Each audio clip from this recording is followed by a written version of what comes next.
Still in the month of Jan కాబట్టి మనం ఈ మంత్ అంతా కూడా మనం న్యూ ఇయర్ విష్ చేసుకోవచ్చు. సో అందరికీ హ్యాపీ న్యూ ఇయర్. స్పెషల్గా మీ అందరికీ థ్యాంక్ యూ. మళ్ళీ నన్ను ఇన్వైట్ చేయడానికి మీరు అందరూ యాక్సెప్ట్ చేసినందుకు I'm grateful to God. Somehow నేను ఈరోజు చాలా ఎక్సైటెడ్గా ఉన్నాను. మెసేజ్ చెప్తాను అన్నది ఒకటైతే, చాలా రోజుల తర్వాత మిమ్మల్ని కలవటం అది చాలా చాలా సంతోషం.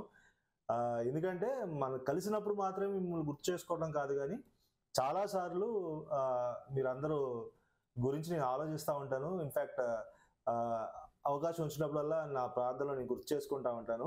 బికాజ్ దేవుడు ఇచ్చినటువంటి సహవాసం కాబట్టి ఐ రియల్లీ టేక్ ప్లెజర్ ఆ విషయంలో. సో దాన్ని మీతో పంచుకోవడానికి ఇష్టపడతా ఉన్నాను. ఇందాక హరిత సిస్టర్ చెప్పినట్టుగా ఎవరైనా అవకాశం ఉంటే ఖచ్చితంగా మీరు వీడియో ఎనేబుల్ చేసుకోండి.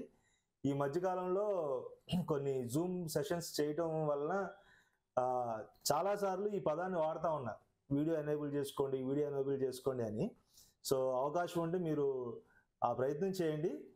రెండోది ఏంటి అంటే, నేను 1-2 ప్రశ్నలు అడిగినప్పుడు ఖచ్చితంగా మీరు మాట్లాడడానికి ప్రయత్నం చేయండి. ఎందుకంటే ఫస్ట్ థింగ్ చాలా క్లియర్గా మీకు చెప్పాల్సింది ఏంటంటే,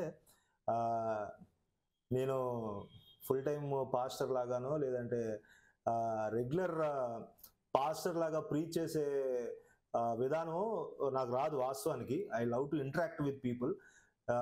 మేము కూడా చిన్నగా మీలాగానే ఒక చిన్నగా గ్యాదర్ అవుతాం. ఎవ్రీ ఫ్రైడే ఒక 15 మంది గ్యాదర్ అవుతాం. లవ్లీ ఫెలోషిప్ చేస్తాం. మేము 15 మంది మేము జాయిన్ అయినా కూడా 15 మంది మాట్లాడుకుంటా మా థాట్స్ని మేము ఎక్స్చేంజ్ చేసుకుంటూ ఉంటాం. అలాంటి అవకాశం ఈవెన్ ఇప్పుడు కూడా మనకు ఉంది వాస్తవానికి. జూమ్లో ఒకవేళ మీరు వీడియో ఎనేబుల్ చేసుకున్నా లేదంటే ఆడియో మీరు ఎనేబుల్ చేసుకుని మాట్లాడినా కూడా చక్కగా ఒక ఇంటరాక్టివ్ సెషన్గా చేసుకోవచ్చు.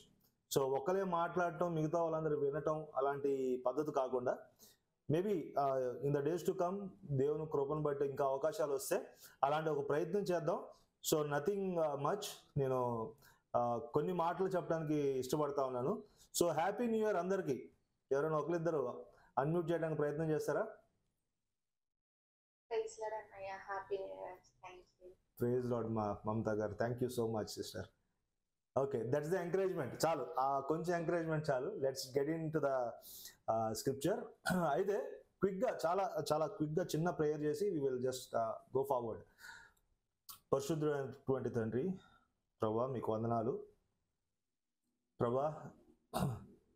ఎన్నిక లేని వాళ్ళం ప్రభా, ముఖ్యంగా నేను ప్రభా, ఈ విధంగా మీ పరిశుద్ధ లేఖనాలు పట్టుకొని ప్రభా మరి నేను అర్థం చేసుకున్న విషయాన్ని మరో నలుగురికి పంచుకోవడం అనేది నా జీవితంలో ఒక గొప్ప నేనా మిరాకిల్, నేను మోర్ దెన్ ఏ మిరాకిల్ ప్రభా. మరి నాకు ఇటువంటి గొప్ప అవకాశాన్ని మీరు ఇచ్చినందుకు మీకు 1000 కోట్ల స్తోత్రాలు ప్రభా. మరి కృతజ్ఞుడినై జాగ్రత్తగా జీవించడం కృప చూపించండి ప్రభా. మేమందరం కూడా ప్రభా వాక్యంలో ఎదగాలని, కొన్ని విషయాలు నేర్చుకోవాలని ఇష్టపడతా ఉన్నాం ప్రభా. మరి ఎవరెవరైతే జాయిన్ అయ్యారో, జాయిన్ అవ్వాలనుకుంటున్నారో మేమందరం కూడా కలిసి చాలా ఫోకస్డ్గా కొన్ని క్షణాలు ప్రభా మీ వాక్యం చూడటానికి కృప చూపించండి. మీ వాక్యానికి ఉన్నటువంటి శక్తిని మేమందరం కూడా అనుభవించి ప్రభా నీ వైపు మరొకసారి నా దృష్టిని, ఏకాగ్రతని మీ వైపు మరల్చడానికి కృప చూపించండి. పరిశుద్ధాత్మదేవ, మీరు మాకు సహాయం దయచేయండి, మీరు నడిపించండి. సమస్త మహిమగంతా మీకే చెల్లిస్తూ మీ కుమారుడు మా రక్షకుడైన యేసు పరిశుద్ధ నామములో మిక్కిలి బతినాడు వేడుకుంటున్నాం పరమ తండ్రి, ఆమెన్ ఆమెన్. Thank you. అయితే ఒక విషయాన్ని మీకు గుర్తు చేయడానికి ఇష్టపడతా ఉన్నా. నాకున్న ఒకే ఒక ధైర్యం ఏంటంటే, వాక్యం చెప్పేటప్పుడు నేను ఇంతకు ముందు కూడా మీతో చెప్పాను, బట్ మళ్ళీ గుర్తు చేస్తాను. నాకేంటంటే ఇట్లా ఉప్పొంగిచ్చే మెసేజెస్ లేదంటే బల్లగుద్ది చెప్పేటువంటి మాటలు వాస్తవానికి రాదు. మేబీ అది that's not my cup of tea. కానీ నాకున్న ఒక గొప్ప ధైర్యం ఏంటంటే వాక్యానికి ఉన్నటువంటి శక్తి. ఎందుకంటే వాక్యంలో మనం ఏం చూస్తున్నామంటే, వాక్యం అట సజీవమైనది. ఆ వాక్యం ఏం చేస్తుంది అంటే, మన హృదయంలోకి వెళ్ళినప్పుడు మన ఎముకల్లోకి వెళ్ళి, మూలుగుల్లోకి వెళ్ళి మన ఆలోచనలు సరిచేసేటువంటి తత్వం. సో పరిశుద్ధ లేఖనాలు సజీవమైనవి అన్నప్పుడు ఏంటంటే, మన లేఖనాలు తీసి ఆ లేఖనాల వైపు మన దృష్టిని ఉంచినప్పుడు ఆ బైబిల్లో ఉన్నటువంటి ప్రతి అక్షరం కూడా సజీవంగా కదులుతూ ఉంటుందట. ఒక భక్తుడు ఏమంటాడంటే, బైబిల్లో ఉన్నటువంటి క్యారెక్టర్స్ ఏవైతే ఉన్నాయో, దావీద్ గారు కావచ్చు, యోబు గారు కావచ్చు, దానియేల్ గారు కావచ్చు, షడ్రక్ మెషక్ అబేద్నెగో కావచ్చు, బైబిల్లో ఆ క్యారెక్టర్స్ సజీవంగా కదులుతా మనతో మాట్లాడతాయి అని అంటాడు ఆయన. అంటే మనం ఆ రకంగా వాటిని చదివినప్పుడు, మన దృష్టి దాని మీద ఉంచినప్పుడు, వ్యక్తిగతంగా వారే మన వైపు చూస్తూ వారి సాక్ష్యాన్ని చెప్తూ మనల్ని ధైర్యపరుస్తూ ప్రోత్సహిస్తూ దేవుడి వైపు మరల్చేటువంటి ఒక ప్రయత్నం వాళ్ళు చేస్తారండి. సో నా ధైర్యం ఏంటంటే వాక్యానికి ఉన్నటువంటి లక్షణం. అయితే ఈ వాక్యం వైపు మనం చూస్తా ఆ వాక్యాన్ని మన హృదయంలోకి తీసుకెళ్ళినప్పుడు ఆ వాక్యం ఏం చేస్తుందట, మన హృదయంలోకి వెళ్ళి మన శరీరంలోకి వెళ్ళి ఎముకల్లోకి వెళ్ళి మూలుగుల్లోకి వెళ్ళి పని ప్రారంభిస్తుంది. సజీవమైనది ఏం చేస్తుంది? సజీవమైనది ఏంటంటే ఒక క్రియ చేస్తుంది. అయితే మనం అందరూ ఏం చేయాలంటే ఈ వాక్యాన్ని మనం స్వాగతించాలి, ఆహ్వానించాలి, దానివైపు మనం చూడాలి. అప్పుడు వాక్యం తన కార్యం తను చేస్తుంది అనమాట. సో ఆ విషయాన్ని బట్టి నేను దేవుని స్తుతిస్తా ఉన్నాను. సో మనందరం కూడా దేవునికి అప్పచెప్పుకుందాం. ఈ వాక్యం ఏం చేస్తుందట ప్రాణాన్ని తెప్పరిల్ల చేస్తుందట. మన ప్రాణాన్ని తెప్పరిల్ల చేస్తుందట. సో ఈ వాక్యం వింటున్నప్పుడు మన ఎముకల్లో జీవం రావాల. ఈ వాక్యం ఏం చేస్తుంది అంటే నీకు ఆయుష్ని ఇస్తుంది, జ్ఞానం ఇస్తుంది, బుద్ధిని ఇస్తుంది, వివేకాన్ని ఇస్తుంది, పరిపక్వతలోకి తీసుకెళ్తుంది, ఒక బెటర్ హ్యూమన్ బీయింగ్ చేస్తుంది. అన్నిటికి మించి దేవుణ్ణి అతి దగ్గరగా చూడటానికి, అడుగులు ముందుకు వేయటానికి ఈ వాక్యం సహాయం చేస్తుంది. కనుక మన చేతుల్లో ఉన్నటువంటి వాక్యం చాలా విలువైనదిగా మనం భావించి సజీవమైనటువంటి జీవితాలు ఆ వాక్యం ద్వారా మనతో కదులుతూ చాలా ప్రాక్టికల్గా మనతో మాట్లాడతాయని మనం నమ్మి పరిశుద్ధాత్మ దేవుని యొక్క సహాయం తీసుకున్నప్పుడు నిశ్చయంగా మన జీవితంలో కార్యం జరుగుతుంది. అదేవిధంగా మన ప్రాణం కూడా తెప్పరిల్లాల. ఒకవేళ మనకు ఎటువంటి కదలిక లేదు, ఎటువంటి తెప్పరిల్లడం లేదంటే ఎటువంటి కార్యం జరగట్లేదు అనుకోండి, maybe the problem is with us. వాక్యం దగ్గర ప్రాబ్లం లేదు. సో ఈరోజు అటువంటి ఒక చిన్న అలజడి లేదంటే ఒక చిన్న ఉత్సాహం, ప్రోత్సాహం, ఒక ధైర్యం మనకు రావాలని దేవుడి వైపు చూస్తూ మనం ఆయన యొక్క సహాయాన్ని కోరదాం. అయితే ఇంతకుముందు చెప్పినట్టుగా నేను వాస్తవానికి 1-2 ప్రశ్నలు అడుగుతూ మిమ్మల్ని ముందుకు తీసుకెళ్లాలనే ప్రయత్నం. అటువంటి ప్రయత్నం మీరు కూడా దానికి సహకరించండి. స్ట్రైట్గా నేను అడిగే ఒక ప్రశ్న ఏంటంటే, మీరు తొందరగా చెప్తే ఐ విల్ గో ఫార్వర్డ్. మిమ్మల్ని బాగా సంతోషపరిచేటువంటి విషయాలు ఏంటి 2024లో 2024 సంవత్సరంలో, గత సంవత్సరంలో మిమ్మల్ని బాగా తృప్తిపరిచినటువంటి సందర్భం ఏంటి? చాలా స్పిరిచువల్గా బిబ్లికల్గా సమాధానం చెప్పాలని నేను ఆశించట్లేదు, కానీ యూజువల్గా మన ఫ్రెండ్లీ ఇదిలో 2024 సంవత్సరం, గత సంవత్సరంలో మీరు చాలా సంతోషంగా మిమ్మల్ని ప్రేరేపించినటువంటి సందర్భాలు ఏంటి? 1-2 విషయాలు. బహుశా కొత్త జాబ్ రావటం కావచ్చు, కొత్త కారు కొనుక్కోవటం కావచ్చు, ఇంట్లో ఏదైనా వివాహం అవటం కావచ్చు. 1-2 సమాధానాలు చెప్పండి. తర్వాత ఇంకొక ప్రశ్న, ఒక 2-3 ప్రశ్నలు అడిగి గోయింగ్ టు ద వర్డ్.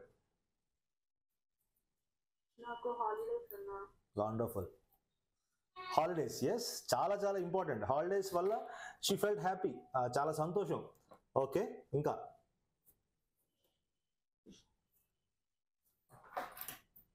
ఇంకొకరు అంటే మీరు ఇంటరాక్టివ్గా మాట్లాడతారు అనే ఉద్దేశంతో నేను వీడియో ఎనేబుల్ చేయమని రిక్వెస్ట్ చేయట్లేదు. అట్లీస్ట్ అన్మ్యూట్ చేసి మీరు మాట్లాడడానికి ప్రయత్నం చేయండి, సో దట్ మనం అందరం కూడా కలిసి నేర్చుకోవడానికి అవకాశం.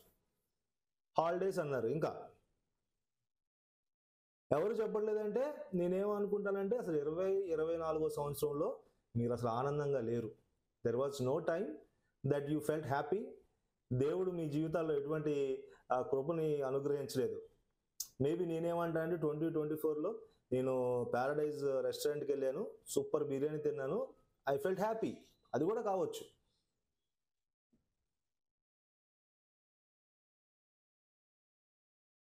సరే, అయితే యామా please. Why not, wonderful. Yes, sister గారికి ఏమైందంట, తను చెప్పినట్టుగా సిమిలర్గా ఒక ట్రిప్కి వెళ్ళాం, లీజర్గా చక్కగా వర్క్ నుంచి బయటకు వచ్చాం, సంతోషం అనిపించింది. ఇంకొకరికి ఏమైందంటే హాలిడేస్ వచ్చినాయి, వర్క్ వెళ్ళకుండా ఇంట్లో కూర్చొని రెస్ట్ తీసుకున్నాం. నాలాంటి వాడికి ఏంటంటే మంచి బిర్యానీ ఎప్పుడు కొత్తగా అనిపిస్తుంది, బాగా తిన్నాను, హ్యాపీ అనిపించింది. లేదంటే ఏదో వస్తువు కొనుక్కున్నాను, ఒక ప్రమోషన్ వచ్చింది, ఒక హైక్ వచ్చింది. ఇవన్నీ మన జీవితాల్లో సంతోషానికి కారణాలు. Yes or no? Thumbs up ఇవ్వండి ఒకలైనా. సిస్టర్ ఇచ్చారు, సంజయ్ సిస్టర్ కావచ్చు, ప్రియాంక కావచ్చు, మౌనిక కావచ్చు, ఎవరైనా. Yes, thumbs up, wonderful. So అవన్నీ కారణాలు, రైట్? అయితే 2025లోకి వచ్చాం, 2025వ సంవత్సరంలోకి వచ్చాం. ఈ సంవత్సరంలో చాలామంది రెజల్యూషన్స్ తీసుకుని ఉంటారు, కొన్ని ఆలోచనలు చేసి ఉంటారు. అయితే ఈ సంతోషాన్ని కలిగించే విషయాలు వాటిని అర్థం చేసుకుంటా అసలు సంతోషం అనే దానికి ఒక డెఫినేషన్ మనం తెలుసుకోవడానికి ప్రయత్నం చేస్తున్నాం. ఓకే, అయితే 2024లో మిమ్మల్ని ఎక్స్ట్రీమ్గా మిమ్మల్ని సంతోషపరిచిన విషయాలు మీరు కొన్ని చెప్పారు. అయితే డెఫినేషన్, ఈ హ్యాపీనెస్ అనే దానికి ఒక డెఫినేషన్ ఏమని ఉందంటే డిక్షనరీలో, to feel or show great happiness about something. ఒక విషయాన్ని గురించి మీరు బాగా సంతోషపడేటువంటి దాన్ని బట్టి మీరు హ్యాపీగా ఉంటారు అని. ఈ హ్యాపీనెస్ లేదంటే సంతోషం అనే ఒక పదానికి కొన్ని పర్యాయ పదాలు ఉన్నాయి. సంతోషం దానికి పర్యాయ పదాలు, సినోనిమ్స్ ఏం చెప్పగలుగుతారు? నేను టైం సేవ్ చేయడానికి నేనే చెప్తా. రిజాయిస్ అనొచ్చు, గ్లాడ్ అనొచ్చు. ఓకే, సో ఇలాంటి కొన్ని పదాలు. సో మనం ఏం చేద్దామంటే ఈ హ్యాపీనెస్ని, రిజాయిస్ని, బీయింగ్ గ్లాడ్ ఇలాంటి పదాలన్నింటినీ కలుపుకొని రిజాయిస్ అనే పదం దగ్గర ఆగుదాం. రిజాయిస్ అంటే మనం కొన్ని విషయాలను బట్టి మనం రిజాయిస్, హ్యాపీ ఫీల్ అవుతాం. కొంతమందికి కొత్త బట్టలు కొనుక్కున్నప్పుడు, అప్రిషియేషన్ వచ్చినప్పుడు, సర్టిఫికేట్ ఏదో వచ్చినప్పుడు, నలుగురు ముందు అరే నీ షర్ట్ చాలా బాగుందిరా అన్నప్పుడు we feel good about our self. So rejoice అనే దానికి డెఫినేషన్ మనకు అర్థమైంది. దీని గుండా కొన్ని విషయాలు మన biblical definition of being happy, being glad అనే పదానికి అర్థం చూడడానికి ప్రయత్నం చేద్దాం. సో ఫిలిప్పీలకు రాసినటువంటి పత్రిక మొదటి పత్రిక ఒక అధ్యాయం చూడటానికి ప్రయత్నం చేద్దాం. ఒక అధ్యాయంలో ఒక వర్స్ చూడడానికి ప్రయత్నం చేద్దాం. ఇక్కడ పరిస్థితి ఏంటంటే మీరందరూ ఆల్రెడీ ఇంతకుముందు చూసినటువంటి సందర్భమే, దాన్ని మీకు గుర్తు చేస్తాను. ఏంటంటే పౌలు గారు ఫిలిప్పి అనేటువంటి ఒక ప్రాంతంలో సువార్తని చెప్పడం జరుగుతుంది. అక్కడ ఒక సంఘం ఏర్పడుతుంది. అయితే పౌలు గారితో ఉన్నటువంటి కొందరు ఒక గుంపు సువార్త చెప్తా ఉంటే పౌలు గారిని రెచ్చగొట్టే విధంగా, లేదంటే పౌలు గారిని అవమానపరిచే విధంగా, పౌలు గారికి ఆటంకం కలిగించే విధంగా మరొక గుంపు తయారైందంట. ఆ గుంపు ఏం చేసిందంటే వాళ్ళు కూడా సువార్త చెప్పడం ప్రారంభించారు. అంటే వీధిలో సువార్త చెప్పడం ప్రారంభించారు, గుంపులుగా కొంతమందిని పోగేసి చెప్పడం ప్రారంభించారు. పౌలు గారు చెప్పేది సత్యమైన సువార్తే, వేరే గుంపు చెప్పేది కూడా సత్యమైన సువార్తే. కానీ వేరే గుంపు ఏం చేశారయ్యా అంటే పౌలు గారికి ఆటంకం కలిగించాలని, అంటే పౌలు గారికి కొంత దుఃఖాన్ని కలిగించాలని, పౌలు గారిని డీగ్రేడ్ చేయాలని, పౌలు గారికి రావాల్సిన గౌరవం రాకుండా తీసేసేయాలని, అవమానపరచాలని, ఇలాంటి కొన్ని ఆలోచనలతో సువార్త చెప్పడం ప్రారంభించారు. ఆ సందర్భంలో పౌలు గారు ఎలా రియాక్ట్ అయ్యారు, ఎలా స్పందించారు అన్నదాన్ని చూద్దాం. ఫిలిప్పీలకు రాసినటువంటి పత్రిక 1వ అధ్యాయం 18వ వచనం ఎవరైనా చదవండి. నేను సంపూర్ణంగా దాని యొక్క బ్యాక్గ్రౌండ్ చెప్పలేకపోతున్నాను, కారణం ఏంటంటే సమయం లేదు కనుక. కానీ మీకు దానికి ఒక బ్యాక్గ్రౌండ్ అయితే ఇచ్చాను. 18వ వచనం చూద్దాం. విష చేత గాని సత్యము చేత గాని ఏ విధము చేతనైనా క్రీస్తు ప్రకటింపబడుచున్నాడు. అందుకు నేను సంతోషించుచున్నాను, ఇక ముందును సంతోషించును. మరియు నేను ఏ విషయంలోనూ సిగ్గుపడక. చాలు. అక్కడ ఇప్పుడు చదివిన 18వ వచనంలో కీ వర్డ్ ఏంటి అనేది యాక్చువల్గా నా ప్రశ్న. మీరు అందరూ ఒకవేళ బైబిల్ చూస్తే చూడండి, ఎందుకంటే ప్రతి వచనంలో కూడా కీ వర్డ్ ఉంటుంది. దేని గురించి మాట్లాడుతున్నాడు, ఒక ఇంపార్టెంట్ పదం ఏంటి అన్నప్పుడు 18వ వచనంలో మనం చూసినప్పుడు సంతోషించుచున్నాను అనే ఒక పదం, ఇంకనూ సంతోషించుచున్నాను. ఇంగ్లీష్లో దాన్ని ఏమన్నారంటే I rejoice, yes and I will rejoice. 2 సార్లు ఆయన ఆ పదాన్ని ఉటంకించి చెప్తా ఉన్నాడు అన్నమాట. సో ఇక్కడ పరిస్థితి ఏంటి అంటే పౌలు గారికి ఒక స్థాయి నుంచి కిందకి దిగజార్చేటువంటి ఒక ప్రయత్నం జరుగుతుంది. అప్పుడు ఆయన ఏమంటున్నాడంటే ఐఎమ్ హ్యాపీ అన్నాడు. అక్కడ ఏం జరుగుతుందంటే పౌలు గారికి వ్యతిరేకంగా ఒక గుంపు తన మీద చిన్నపాటి యుద్ధం చేయడానికి ప్రయత్నం చేస్తా ఉన్నారు. అప్పుడు ఏమన్నారంటే పౌలు గారు అగైన్ ఐ సే రిజాయిస్.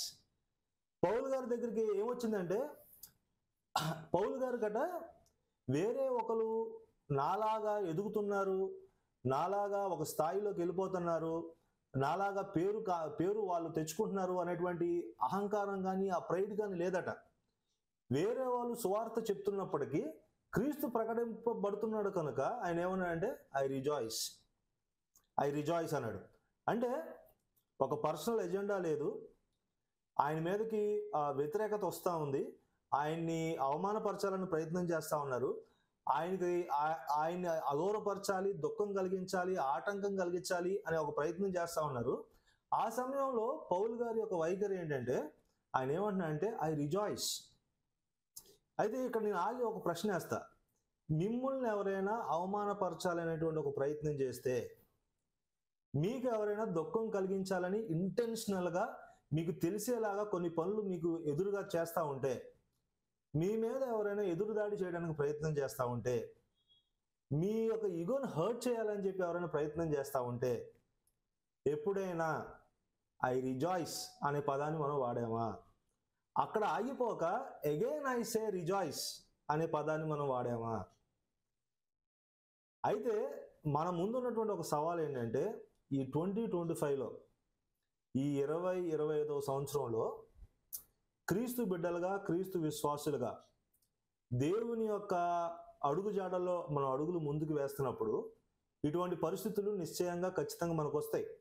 అది ఆఫీస్లో కావచ్చు, మన పర్సనల్ లైఫ్లో కావచ్చు, సొంత కుటుంబంలోనే కావచ్చు, సహోదరుల్లో కావచ్చు, మనం వెళ్ళే బైబిల్ స్టడీ నుంచే కావచ్చు.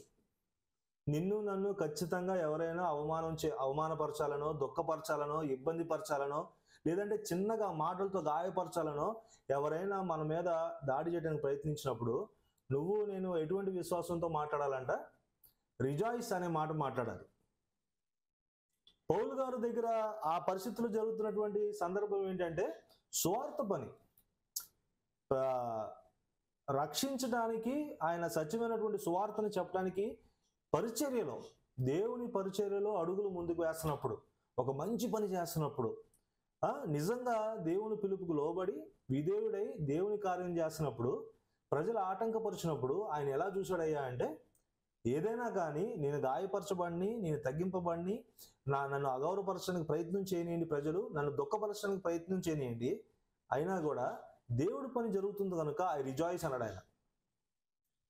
అయితే ఇక్కడ భావం ఏంటంటే దేవుడు మహిమపరిచే విధంగా జరుగుతున్నటువంటి ప్రతి పరిస్థితుల్లో కూడా మనం రిజాయిస్, మనం సంతోషంగా ఉండడానికి మనం ప్రయత్నం చేయటమే నిజమైన విశ్వాస యొక్క లక్షణం. ఇది ట్యాగ్ లైన్, లేదంటే ఇది మన టాపిక్, ఇది మన ముందు మాట. ఓకే, కొంత మీకు దాని యొక్క నేను మాట్లాడేదానికి వివరణ ఇవ్వడానికి ప్రయత్నం చేశా. అర్థమైందా ఎవరికైనా? కాంటెక్స్ట్ ఏం మాట్లాడుతున్నామో, మనం ఏం చేయాలి 2025లో?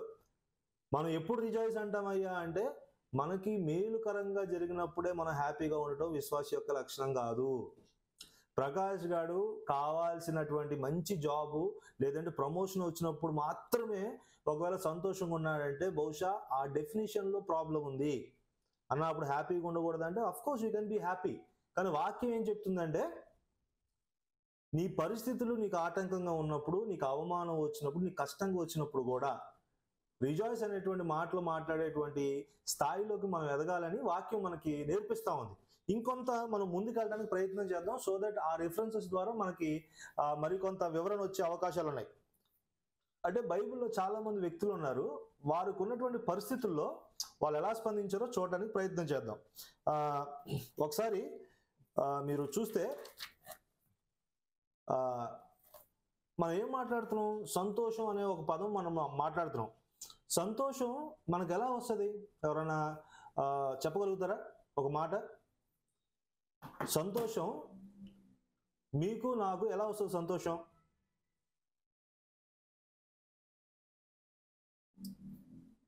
అంటే అందరూ మౌనంగా ఉన్నారు అంటే, బాగా లీనమైపోయి వింటున్నారా అంటే అవకాశం లేదు, ఎందుకంటే మనం ఇప్పుడే స్టార్ట్ చేసాం.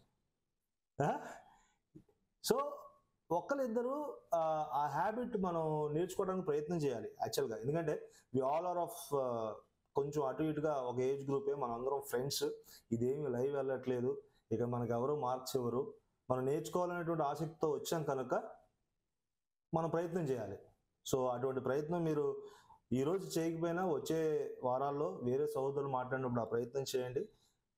ఖచ్చితంగా దేవుడు మిమ్మల్ని దీవిస్తాడు. అయితే నేనేం మాట్లాడానంటే సంతోషం. ఈ సంతోషం ఎక్కడి నుంచి రావాలి? పౌలు గారికి ఎక్కడి నుంచి వచ్చింది? అరే, ఎవరైనా నిన్ను అవమానపరిచినప్పుడు, గాయపరిచినప్పుడు సంతోషంగా ఎలా ఉండగలవు? కష్టం, ఉండలేం. కానీ దేవాది దేవుడు ఇచ్చేటువంటి ఆత్మ ఫలమట. గలితీయులకు రాసినటువంటి పత్రిక 5వ అధ్యాయం 22వ వచనం మనందరికీ పరిచయమైనటువంటి వాక్య భాగమే. ఒకసారి చూద్దాం. ఎందుకంటే మానవులుగా, మనుషులుగా మనకు అసాధ్యం. ఒక వ్యక్తి మనల్ని గాయపరిచినప్పుడు సంతోషంగా ఎలా ఉండగలం? ఆయన మేలు కోరి మనం ఎలా ప్రార్థన చేయగలం? అంటే వాక్యం ఏం చెప్తుందంటే, చేయగలవురా బాబు, నీ వల్ల కాదు, కానీ నేను ఇచ్చే ఆత్మ ఫలాన్ని బట్టి నువ్వు చేయగలవు అంటున్నారు. 5వ అధ్యాయం 22వ వచనం. అయితే ఆత్మ ఫలమేమనగా ప్రేమ, సంతోషము, సమాధానము, దీర్ఘశాంతము, దయాళుత్వము, మంచితనము, విశ్వాసము, సాత్వికము, ఆశా నిగ్రహము. ఇక్కడ మనకి ఫలము అని చెప్తూ ఆయన కొన్ని విషయాలు చెప్తా ఉన్నాడు. ఇవన్నీ మనం చిన్నప్పటి నుంచి మనం నేర్చుకుంటా ఉన్నాం.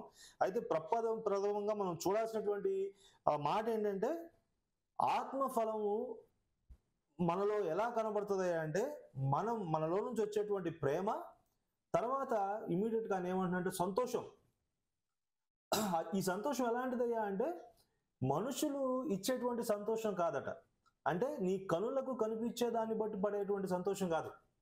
నీకు కనబడని వాటి విషయమై కూడా రాబోయే మహిమ విషయం కావచ్చు, రాబోయే క్రీస్తుతో కూడినటువంటి సహవాసం విషయం గురించి కావచ్చు, వీటిలన్నిటిని గమనించుకుంటా నువ్వు నేను పొందుకునేటువంటి సంతోషం గురించి ఇక్కడ మాట్లాడుతూ ఉన్నాడు పరిశుద్ధాత్మదేవుడు. సో ఒకవేళ మనం ఇటువంటి పరిస్థితులు వచ్చినప్పుడు మనం టిట్ ఫర్ టాట్ లాగా ప్రయత్నం చేస్తాం అనుకోండి. ఒకవేళ హరిత సిస్టర్ నా గురించి ఎవరి దగ్గర ఒక మాట అంది, అన్నకి బాగా కోపం, ఓన్లీ వాకింగ్ చెప్తాడు కానీ ఓ కోపం ఎక్కువ ఆ మనిషికి, ముందు ఒకలాగా ఉంటాడు, వెనక ఒకలాగా ఉంటాడు అన్నానుకోండి. ఒకవేళ అట్లా అంటే టిట్ ఫర్ టాట్ ఇవ్వడానికి నేను సిద్ధంగా ఉన్నాను అనుకోండి. అర్థం ఏంటయ్యా అంటే, నీలో ఆత్మ ఫలము లేదు, లేదంటే నువ్వు ఆత్మకు లోబడి లేవు. అలాంటప్పుడు ఏం చేయాలయ్యా అంటే, మనం వెళ్ళి మాట్లాడి సమాధానపడి, నిజంగానే ఒకవేళ నాలో అటువంటి తప్పు ఉందేమో అని సరి చేసుకొని తనతో సమాధానపడి సహవాసంలో ఎదగడానికి మనం ప్రయత్నం చేయాలి తప్ప, మనం ఎగబడి లోకానుసారంగా మాట్లాడడానికి అవకాశం లేదు. ఇవన్నీ మీకు సండే స్కూల్ లెసన్స్ లాగా అనిపిస్తున్నాయా?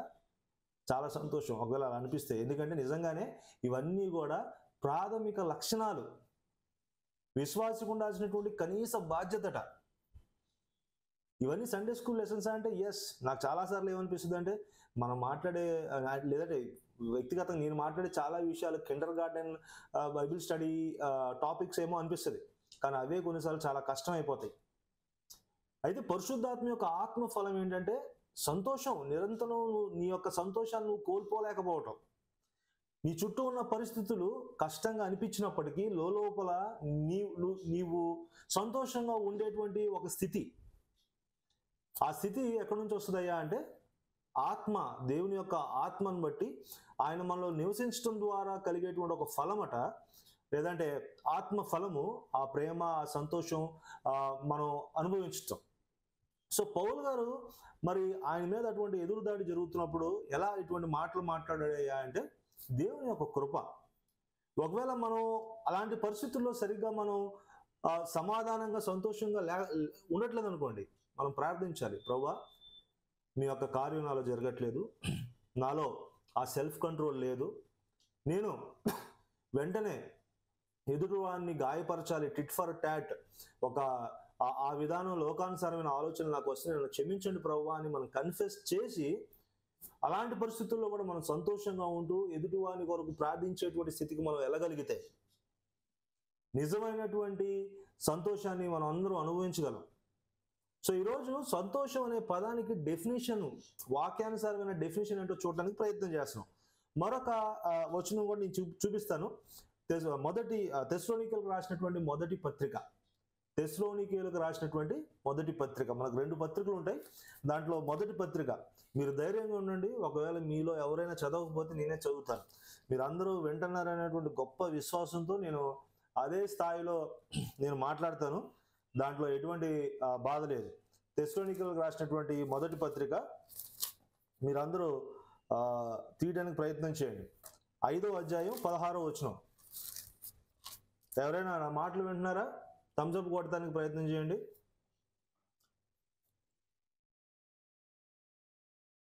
Thums up. Yes, that sounds lovely. చాలు, మీరు వీడియో ఎనేబుల్ చెప్పిన పర్లేదు, నాకు ఇచ్చిన ధైర్యాన్ని బట్టి. సో 5వ అధ్యాయం 16వ వచనం. Thank you Sandhya sister and Mounika Rajeev garu, thank you so much sister. 5వ అధ్యాయం 16వ వచనం. ఇక్కడ ఒక మాట ఉంది, చదవండి అమ్మా.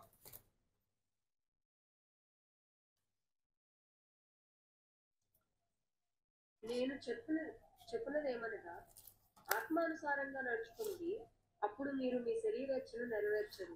తెస్సలోనికీయులకు రాసినటువంటి మొదటి పత్రిక 5వ అధ్యాయం 16వ వచనం. పర్లేదమ్మా, ఎస్, అబ్సల్యూట్లీ ఫైన్. 13వ వచనం చదవండి. సారీ, 13వ వచనం చదవండి. 13వ వచనం. 13 అవును, 13. ఇంతకుముందు 16 చెప్పాను, బట్ ఇట్ ఈస్ 13. వారి పనిని బట్టి వారిని ప్రేమతో మిక్కిలి ఘనంగా ఎంచవల్లని వేడుకొంచున్నాను. 5:13. 5 తెస్సలోనికీయులకు రాసినటువంటి మొదటి పత్రిక 5వ అధ్యాయం 13వ వచనం. నేను కూడా మిమ్మల్ని కన్ఫ్యూజ్ చేశాను. నో ఇష్యూస్, అన్మ్యూట్ చేసుకుని మాట్లాడు. 5:13. Yes yes. వారి పనిని బట్టి వారిని ప్రేమతో మిక్కిలి ఘనంగా ఎంచుకొనవలనని వేడుకొంచున్నాను, మరియు ఒకరితోనొకరు సమాధానంగా ఉండుడి. Okay okay, wonderful. Okay, thank you.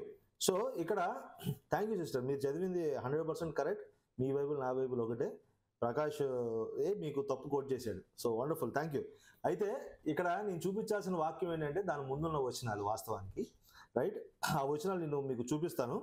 అయితే ఇక్కడ పరిస్థితి ఏంటంటే, పౌలు గారు తెస్సలోనిక సంఘానికి రాస్తా ఉన్నారు. ఈ సంఘం యొక్క బ్యాక్గ్రౌండ్ ఏంటి అంటే, వీళ్ళు పాపం అన్యులుగా ఉంటూ ఉన్నారు. అంటే దేవుడు తెలియని ప్రజలు, వేరే విగ్రహాలు మతాచారాలు కలిగినటువంటి వ్యక్తులు. వీరందరూ కూడా సువార్తను బట్టి వాళ్ళ విగ్రహాలను వదిలిపెట్టి విగ్రహాల వైపు తిరగక దేవుడి వైపు తిరిగి సత్యమైన సువార్తని వారు వింట మరి ముందుకు నడుస్తూ ఉన్నప్పుడు బంధువులు వదిలిపెట్టేశారట. సొంత వారే వాళ్ళని పర్సిక్యూట్ చేయడం, అంటే హింసించడం ప్రారంభించారు. గౌరవం లేకుండా చేశారు. వాళ్ళకు రావాల్సినటువంటి కనీసమైనటువంటి సదుపాయాలు కూడా రాకుండా వారిని హింసిస్తూ ఉన్నారు. దేని గురించి? దేవుడి వైపు తిరిగి సువార్తకు తగినట్టుగా జీవించడానికి ప్రయత్నం చేస్తున్నటువంటి సంఘానికి చాలా చాలా కష్టమైన పరిస్థితుల్లో ఉన్నప్పుడు పౌలు గారు రాసినటువంటి లేఖ ఇది. సో దాని బ్యాక్గ్రౌండ్ మీరు చూడండి. ఇంతకుముందు కూడా మనం దీని గురించి మాట్లాడాం వాస్తవానికి. అయితే ఈ అధ్యాయంలో చాలా విషయాలు మాట్లాడుతూ ఉన్నాడు. సిస్టర్ ఆల్రెడీ చదివారు. 14వ వచనం 15వ వచనంలో చాలా ఎగ్జార్టేషన్స్ ఆయన ఇస్తా, 15వ వచనం చివరి భాగంలో ఆయన ఏమన్నాడంటే, ఎల్లప్పుడూ సంతోషంగా ఉండుడి. ఈ మాట నేను చూపించాలనుకుంటున్నాను యాక్చువల్గా. 15వ వచనం చివరి భాగం, ఎల్లప్పుడూ సంతోషంగా ఉండుడి అని ఎవరితో అంటున్నాడంటే, ఏసీలో కూర్చొని జూమ్లో మెసేజ్ చెప్తున్న ప్రకాష్కి కాదు. బైబుల్ తీస్తే ఈపు మీద సరిసి కొడుతున్నారంట అక్కడ పరిస్థితి. యేసయ్య తండ్రి ప్రభువా అనే ఆరాధనలో కూర్చుంటే సొంత కుటుంబంలో ఉన్న వాళ్ళే చొక్కా పట్టుకుని కాళ్ళతో కొట్టి ఇంట్లోంచి బయటికి పంపించేస్తున్నారు. వాళ్ళకి రావాల్సిన రేషన్ రాట్లా, వాళ్ళకి రావాల్సిన గౌరవం రాట్లా. సొంత కుటుంబంలో వాళ్ళని వెలివేసేశారు, అగౌరవపరిచారు, బ్రతకలేకపోతున్నారు, చాలా శ్రమలు గుండా వెళ్తా ఉన్నారు. వాళ్ళ వైపు చూస్తా, వాళ్ళకి లేఖ రాస్తా పౌలు గారు ఏమంటున్నారంటే, ఆహా ఇలా జరుగుతుందా, అవునా, మీ గాయాలైనయా, మీకు శ్రమలు వచ్చినాయా, ఓహో అవునా, అయితే సంతోషంగా ఉండండి. ఎప్పుడు సంతోషంగా ఉండాలి సార్? ఎల్లప్పుడూ సంతోషంగా ఉండండి అన్నాడు ఆయన. ఏంటి అంటే, క్రైస్తవ జీవితంలో మనం తెలుసుకోవాల్సినటువంటి ముఖ్యమైన విషయం ఏంటంటే, క్రీస్తుని వెంబడించడం ప్రారంభించిన వెంటనే చాలా చక్కటి జీవితం, సుఖమయమైన జీవితం వచ్చేస్తుందని చెప్పి బోధిస్తూ జనాల్ని మభ్యపెడుతూ పాపం కన్ఫ్యూజ్ చేసినటువంటి సంఘ కాపురు లేకపోలేదు. కానీ వాక్యం చాలా జాగ్రత్తగా మనం చూస్తే మనకు అర్థమయ్యేది ఏంటంటే, మనం శ్రమల గుండా ప్రయాణం చేస్తామట, నిందల గుండా ప్రయాణం చేస్తామట, కష్టాల గుండా ప్రయాణం చేస్తామట. అయితే ఈ శ్రమలు, ఈ కష్టాలు, ఈ నిందల్లో మనం ప్రయాణం చేస్తూ ఉన్నప్పుడు మనతో పాటుగా దేవుడు కూడా ఆ శ్రమల గుండా నడుచుకుంటా మనల్ని ధైర్యపరుస్తూ ముందుకు నడిపిస్తున్నాడు అన్న విషయాన్ని మనం మర్చిపోతాం. ఇప్పుడు చూడండి, ఇజ్రాయేలీల్ని దేవుడు ఎడారిలో 40 సంవత్సరాలు వాళ్ళు నడుస్తూ ఉంటే వాళ్ళకు ముందుగా ఈయనే నడిచాడట 40 సంవత్సరాలు. రాత్రి మేఘస్తంభం వలె ఆయన నడవటం, రాత్రి దీపస్తంభం వలె ఉదయం మేఘస్తంభం వలె ఆయన నడవటం. శ్రమల గుండా, ఎడారి గుండా, ఆకలి గుండా, కరువు గుండా ఇజ్రాయేలీలు వెళ్తా ఉన్నారు. వాళ్ళకేమి మంచి చక్కటి ప్రయాణం జరగట్లేదు. అయితే ఆ ప్రయాణంలో, కష్టతరమైన ప్రయాణంలో దేవుడు ఉన్నాడు కనుక సంతోషంగా ఉండండి. అయితే నేనేమంటున్నానంటే 2024 సంవత్సరంలో సంతోషంగా ఉండాల్సినటువంటి చాలా సందర్భాల్లో మనం సంతోషంగా లేవేమో. మనం ఏమనుకున్నామంటే మనం కొన్ని విషయాల్లో సంతోషంగా ఉన్నాం, చాలా విషయాలు మనం సంతోషంగా లేము అనేటువంటి ఆలోచన ఉండుండొచ్చు. అయితే నేనేమంటున్నానంటే ఈ 2025లో, ఈ నూతన సంవత్సరంలో మనం నేర్చుకుంటున్నటువంటి ఒక విషయం ఏంటంటే, కష్టం వచ్చినప్పుడు కూడా మనం సంతోషంగా ఉండాలి, దుఃఖం వచ్చినప్పుడు కూడా సంతోషంగా ఉండాలి, అపాయం వచ్చినప్పుడు, ఆపద వచ్చినప్పుడు, అనుకోని విపత్తు నీ మీదకి నా మీదకి వచ్చినప్పుడు కూడా మనం సంతోషంగా ఉండాలని విశ్వాసులుగా మనకి లేఖనాలు మనల్ని హెచ్చరిస్తూ ఉన్నాయి. ఎందుకు అంటే ఆ సమయంలో దేవుడు నీతో పాటుగా నడుస్తూ ఉన్నాడు. నీ కష్టంలో, నా కష్టంలో కూడా దేవుడు మనతో పాటుగా ఉన్నాడు. నీ బాధ ఏంటో, నా బాధ ఏంటో ఆయనకి చాలా క్లుప్తంగా, చాలా ప్రాపర్గా తెలుసు అన్న విషయాన్ని, ఈ విషయాన్ని గమనించుకుంటా మనం సంతోషంగా, ఎల్లప్పుడూ విశ్వాసులుగా మనం సంతోషంగా ఉండాలని పౌలు గారు చెప్తా ఉన్నారు. Are you guys following? కొంత నేను చెప్పే పాయింట్, ఎందుకంటే యూజువల్గా విశ్వాసులుగా జీవిస్తున్న మనకి ఏదైనా శ్రమ వచ్చినా, ఇబ్బంది వచ్చినా మనం కృంగిపోతాం. కానీ వాక్యం ఏం చెప్తుందంటే, శ్రమ, ఇబ్బంది, కష్టం వచ్చినప్పుడు కృంగిపోకండి. అలాంటి సమయాల్లో మీరు ఇంకనూ స్తుతించడానికి ప్రారంభించండి, ప్రయత్నం చేయండి. ఇప్పుడు చూడండి, పౌలు శీల ఉన్నారు ఫిలిప్పీ ప్రాంతంలో. వారు సువార్త చేస్తున్నప్పుడు వాళ్ళని ఏం చేశారట? జైల్లో వేశారు. వాళ్ళని జైల్లో వేసి సంఖ్యలు వేశారు. జైల్లో వేసి సంఖ్యలు చేసినప్పుడు వాళ్ళు విచారంగా లేరు, వాళ్ళు దుఃఖంగా లేరు, ఏడుస్తా లేరు, దేవుడు ఏమైపోయాడు అన్నట్టుగా లేడు. వాళ్ళు ఏం చేశారంటే ఆ జైల్లో, ఆ సంఖ్యల్లో, ఆ గాయాలతో ఉన్నప్పుడు వారు ఆరాధన చేయడం ప్రారంభించారట. మరి అలాంటి విశ్వాసం మనకు ఉందా అంటే, మాట్లాడుతున్న నేను కూడా అలాంటిది లేదులే అని అంటాను. ఎందుకు మరి అబద్ధం ఎందుకు చెప్పాలి? అయితే మనం ఏం కోరుకోవాలి? ప్రభువా, అలాంటి విశ్వాసం నాకు ఇవ్వా, అలాంటి నమ్మకం నాకు ఇవ్వా, అలాంటి నిరీక్షణ నాకు ఇవ్వా, అంత గొప్ప ధైర్యం, అంత గొప్ప విశ్వాసం నాకు ఇవ్వా అని అడగాలి కదా. అంటే దుఃఖంలో ఉన్నప్పుడు, నీ జీవితం ఎడారిగా ఉన్నప్పుడు, నీకు అసలు ఎటువంటి హోపు కనబట్టలేదు అన్నప్పుడు నీ దృష్టి అంతా ఎటు వెళ్ళాలంట? దేవుడి వైపు వెళ్ళిపోవాలంట. నీ దృష్టి, నా దృష్టి దేవుడి వైపుకి వెళ్ళిపోయి, చుట్టూ ఉన్న పరిస్థితులను మర్చిపోయి, ఆయన ఏమై ఉన్నాడో, ఎటువంటి వాడో, ఏమేమి చేయగలడో, ఆయన స్థాయి ఏంటో అర్థం చేసుకుంటా ఆయన ఆరాధించగలగటం, ఆయన్ని స్తుతించటం, ఆయన్ని కొనియాడటం, ఆయన మీద ఆధారపడిపోవటం, ఇది విశ్వాస యొక్క లక్షణం అట. ఇది నిజంగా చేయగలమా అంటే మనం చేయలేం. కానీ పరిశుద్ధాత్మ దేవుడు ఆయన అనుగ్రహించేటువంటి ఆత్మఫలం ఏంటంటే ప్రేమ, సంతోషం. పౌలు గారు ఏమంటున్నారంటే, ఎల్లప్పుడూ సంతోషంగా ఉండండి. నీకు మంచి జరిగినప్పుడు, నువ్వు కంఫర్ట్గా ఉన్నప్పుడు, పరిస్థితులు అన్నీ కూడా చాలా సాఫీగా హైవే లాగా ఉన్నప్పుడు సంతోషంగా ఉండటం ఎవరైనా ఉంటారు.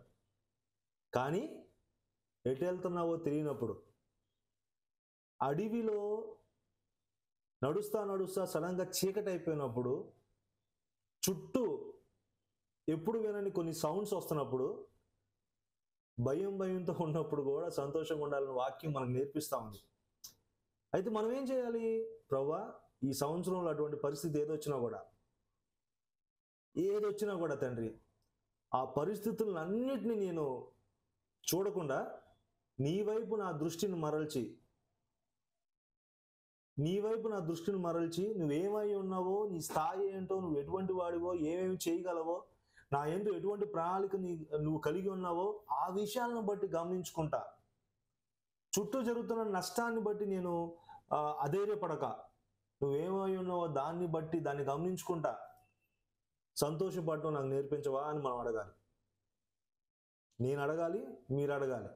ఎందుకంటే దేవుణ్ణి ఆరాధించడం అంటే ఏంటంటే పౌలు శిలలాగా చేతులకు సంకెళ్ళు వేసి ఆ సంకెళ్ళు చుట్టూ గాయమైపోయి చీము పట్టేసి నొప్పి, భరించలేని నొప్పి, అన్నం లేదు, నీళ్లు లేవు, అగౌరవంగా వాళ్ళని చెరసాలు వేసేసినప్పుడు వాళ్ళు పాట పాడారట. ఇందాక సిస్టర్ పాడినట్టుగా, సిరులొద్దు, డబ్బొద్దు, నాకేమొద్దు, నువ్వు ఉంటే చాలు ప్రభువా. అలాంటి పాట పాడేటువంటి విశ్వాస పరిమాణంలోకి మనం వెళ్ళాలి. ఇప్పుడు వెళ్ళామంటే వెళ్ళలేదు, కానీ విశ్వాసిగా మనం ఆ స్థాయికి ఎదగాలి. So being happy, being glad, rejoice, ఇలాంటి పదాలు మన జీవితంలో ఎప్పుడు కనబడాలయ్యా అంటే అన్ని వేళలా. నువ్వు రక్షింపబడ్డావు కనుక, నువ్వు నేను చీకటి నుంచి ఆశ్చర్యకరమైన వెలుగులోకి వచ్చాం కనుక, నువ్వు నేను ఒకరోజు దేవునితో సదాకాలం జీవించబోతున్నాం కనుక, నిత్యత్వంలో ఆయన రాజుగా ఆయన పరిపాలనలో మనందరం బ్రతకబోతున్నాం కనుక, అంత గొప్ప మహిమ మన కోసం ఎదురు చూస్తుండగా ఇంత చులకనైన శ్రమ నిన్ను నన్ను ఏం చేయగలదు అని భక్తుడు చెప్పాడు కదా. మరి ఆ లేఖనాలన్నీ కూడా మన హృదయంలోకి వెళ్ళిపోవాలి. అలా వెళ్ళిపోయినప్పుడు, ఆ లేఖనాలకి మనం విధేయుడై ఉన్నప్పుడు, పరిశుద్ధాత్మ దేవుడిని మనం ఆహ్వానించి ఆయన కార్యం చేయవా ప్రభువా అని అడిగినప్పుడు, అప్పుడు మనం నిజంగా సంతోషంగా ఉండగలం. కొన్నిసార్లు దేవుడి వాక్యం మనకు సంతోషాన్ని ఇయ్యదు, మన ప్రాణాన్ని తెప్పరిల్ల చేయదు, మన హృదయంలో అలజడి తీసుకురాదు. అప్పుడు మనం అడగాలి, ప్రభువా నీ కార్యం చేయవా, నువ్వు నాకు సహాయం చేయవా అని మనం అడగాలి. ఇంకా 1-2 వర్సెస్ చూద్దాం. మేబీ అనదర్ 10 minutesలో క్లోజ్ చేద్దాం.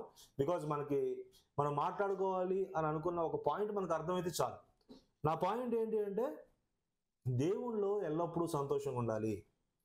పరిస్థితులు బాగున్నప్పుడు, కొత్త బండి కొనుక్కున్నప్పుడు, కొత్త జాబ్ వచ్చినప్పుడు, పెళ్లి ఘనంగా జరిగినప్పుడు, ఆరోగ్యం బాగుపడినప్పుడు, అప్పుడు సంతోషంగా ఎవడైనా ఉంటాడు కదా. విశ్వాసం ఎప్పుడు ఉంటాడయ్యా అంటే ఆరోగ్యం క్షీణించిపోతున్నప్పుడు అంట. నేను మాట్లాడే మాటలు చాలా కష్టంగా ఉంటాయి, అనుభవించిన వాడికే తెలుస్తుంది ఆ కష్టం. సో ఈ విషయాలు మీరు గమనించాలి. సో క్విక్గా మనం ఒక 2 minutesలో ఇంకొక వర్స్, ఇంకొక 2 వర్సెస్ మనం చూసి వి విల్ ఫినిష్ దిస్. చివరిగా ఇంకొక వర్స్ మనం చూద్దాం, దాంతో we will close this. Yeah, మీకు ఏ వచనం చూపిద్దామంటే, పేతురు గారు రాసినటువంటి మొదటి పత్రిక 4వ అధ్యాయం 12వ వచనం. మేబీ ఈ ఒక్క వచనంతో మనం ఫినిష్ చేద్దాం, బికాజ్ మన కంటెంట్ అర్థమైతే చాలు. పేతురు గారు రాసినటువంటి మొదటి పత్రిక 4వ అధ్యాయం 12వ వచనం. ప్రియులారా, మిమ్మల్ని శోధించుటకు మీకు కలుగుచున్న అగ్ని వంటి మహాశ్రమను గూర్చి మీకేదో ఒక వింత సంభవించినట్లు ఆశ్చర్యపడదు. చాలమ్మా చాలు. ఏంటంట, మనకంట ఏదైనా శోధన కలిగినప్పుడు, ఏదైనా శ్రమ కలిగినప్పుడు అంట మనం ఆశ్చర్యానికి గురి కాకూడదంట. అంటే ఏదో ఫారెన్ థింగ్ మనకు అయ్యింది, అనుకోంది ఏదో జరిగింది, అది ఇది అసలు నాకు జరగకూడదు కదా, నేను దేవుడు బిడ్డను కదా, తన దేవుని యొక్క కనుపాపను కదా, దేవుడు తన అరచేతులను చెక్కుకున్నాడు కదా, శ్రమ నా మీదకి ఎలా వచ్చింది, ఇలాంటి అన్మెచ్యూర్ టాక్ మనం చేయకూడదట.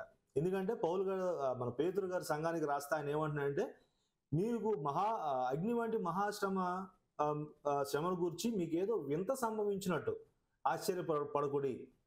మనకి ఇట్లాంటి ఇష్యూస్ మనకి వస్తూనే ఉంటాయి, మనకి ఎదురు దెబ్బలు తగులుతూనే ఉంటాయి. అయితే వాక్యం ఏం చెప్తుందంటే, through many tribulations you will enter the kingdom of God. So మీ వ్యక్తిగత జీవితంలో, నా వ్యక్తిగత జీవితంలో ఎన్నో పరిస్థితులు ఉండొచ్చు. బహుశా నాకు అనారోగ్య సమస్య ఉండొచ్చు, మేబీ అది తగ్గడానికి చాలా సమయం పడుతుండొచ్చు. కొంతమందికి వివాహం విషయంలో లేట్ అవ్వచ్చు, కొంతమందికి కావాల్సినటువంటి జాబ్ రాకపోవచ్చు, కొంతమందికి ఫ్యామిలీలో కావాల్సినటువంటి పీస్ దొరకకపోవచ్చు, కొంతమందికి కావాల్సినటువంటి ధనం సమకూర్చకపోవచ్చు, కొంతమందితో సమాధానం రావట్లేదేమో. చాలా విషయాలు ఉన్నాయి కదా దుఃఖించాల్సినవి. అయితే వీటన్నిటిని దాటి మనం దేవుడి మీద ఆధారపడి దేవుడి వైపు చూసి ఆయన ఎంత గొప్పవాడో అన్న విషయాన్ని గమనించుకొని ఆయనలో నేనేమై ఉన్నానో, నాకేం కలగబోతా ఉందో, నేను దేని గురించి పరిగెత్తాలో, ఇలాంటి సత్యాల మీద మన జీవితాన్ని, ఆత్మీయ జీవితాన్ని కట్టుకున్నప్పుడు నిత్యము మనం దేవుని స్తుతిస్తూ, మనం సంతోషిస్తూ, మన చుట్టూ ఉన్న వాళ్ళకు కూడా మనం ఏం చెప్తామంటే సంతోషించుడి, ఎల్లప్పుడూ సంతోషించుడి. అయితే నీ చుట్టూ ఉన్న వాళ్ళు బహుశా కొన్నిసార్లు నిన్ను వెరివాడుగా చూడవచ్చు, కానీ నీకు నాకు అదేంటంటే దేవుని శక్తి. సో చుట్టూ ఉన్న వాళ్ళు మనల్ని వెర్రివాళ్ళుగా చూసినప్పటికీ దేవుని శక్తిని మనం అనుభవిస్తా, దేవుడు ఏమై ఉన్నాడో ఆయన శక్తి ఏంటో దాన్ని బట్టి మనం ఆయన వెంబడిస్తా.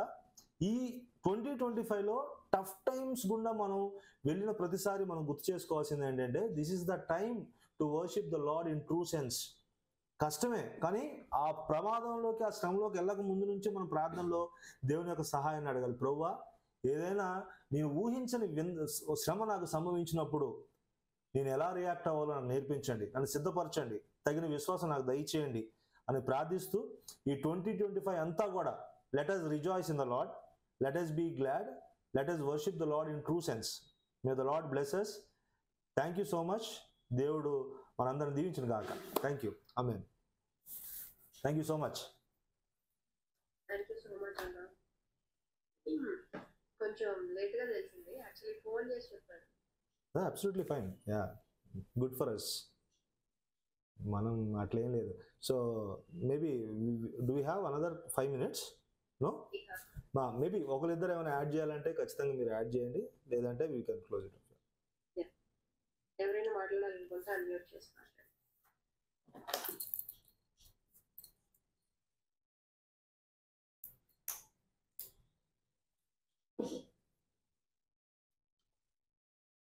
ఎవరైనా మాట్లాడతారా?